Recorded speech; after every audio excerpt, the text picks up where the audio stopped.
Bread पकौड़े खाने का मन तो बहुत करता है, लेकिन बहुत ज़्यादा ऑयली होने की वजह से हम उसे नहीं खा पाते हैं। तो अब बिना ज़्यादा तेल के लीजिए ब्रेड पकौड़े का मज़ा। जी हाँ, मैं सच कह रही हूँ, ये नाश्ता सिर्फ़ 1 चम्मच ऑयल से बन जाता है। चलिए देखते हैं इसे कैसे बनाना है, लेकिन उससे पहले सब्सक्राइब करना बिल्कुल मत भूलना मेरे इस चैनल को, यानी कि अन्नू की रसोई को। सबसे अच्छी बात तो ये है कि ये जो नाश्ता है बहुत जल्दी ही मिनटों में बन जाता है। देखिए मैंने यहाँ लिया है 2 चम्मच बेसन, ये जो चम्मच है थोड़ा-सा बड़ा है। इसके बाद मैंने यहाँ ली है इसमें प्याज, प्याज को मैंने थोड़ा-सा फाइन चॉप कर लिया है और टमाटर को भी। इसके बाद ली है 1 कट करी हुई हरी मिर्ची, अगर आप ये नाश्ता बच्चों के लिए बना रहे हैं तो बिल्कुल स्किप कर सकते हैं। और आधा चम्मच मैंने यहाँ ली है हल्दी पाउडर, आधा चम्मच लिया है नमक, थोड़ा-सा डाला है इसमें लाल मिर्ची पाउडर, उसके बाद डाला है मैंने इसमें ये धनिया पत्ती। धनिया काफ़ी अच्छा लगता है इसके अंदर। इसके बाद मैंने यहाँ ली है थोड़ी-सी अजवाइन और इसको ना इस तरीके से मसल के डालनी है। अजवाइन बहुत थोड़ी लीजिएगा।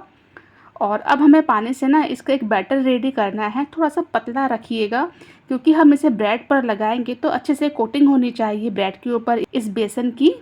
बेसन में सभी मसालों को मिक्स करके हमें थोड़ी देर के लिए छोड़ देना है, जिससे कि थोड़ा-सा बेसन ये फूल जाएगा।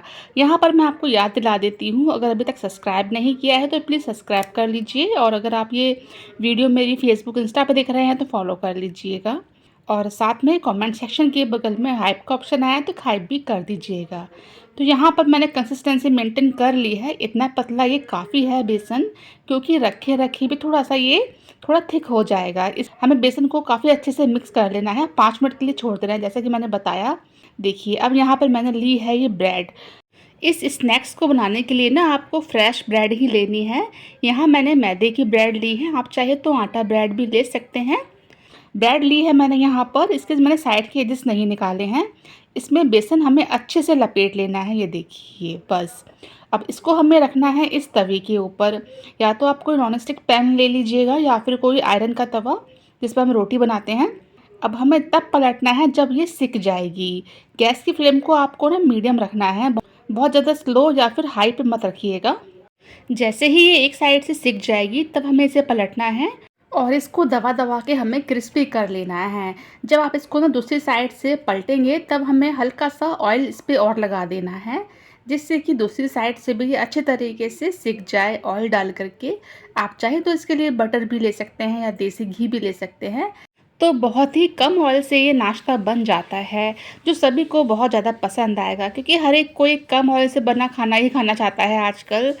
अगर आप ब्रेड पकौड़े खाना पसंद करते हैं तो वही टेस्ट इसके अंदर आता है, एक बार इसे ज़रूर ट्राई कीजिएगा। तो ये देखिए काफ़ी अच्छे से सिक चुकी है ये ब्रेड, और मैंने इसमें से 2 पीस कर लिए हैं। और ये देखिए यहाँ पर मैंने इसे सर्व किया है टमाटो केचप के साथ में। आप चाहें तो इसे हरी चटनी के साथ भी एंजॉय कर सकते हैं। तो हर एक मौसम के लिए परफेक्ट है, ज़्यादा ऑयली भी नहीं है। इस तरीके का स्नैक्स ही मिनटों में बन जाता है। रेसिपी अच्छी लगी हो तो प्लीज़ सब्सक्राइब करना मत भूलिएगा, साथ ही में लाइक एंड शेयर कर दीजिएगा मेरी इस वीडियो को। अगर आप ब्रेड पकौड़े की रेसिपी देखना चाहते हैं तो मेरे चैनल पर पहले से ही अपलोड है, मैं उसे एंड स्क्रीन पर लगा दूँगी, तो ज़रूर देखिएगा उस वीडियो को भी। मैं चलती हूँ, फिर मुलाकात होगी आपसे किसी नेक्स्ट वीडियो में। तब तक के लिए bye bye and thanks for watching. Bye bye.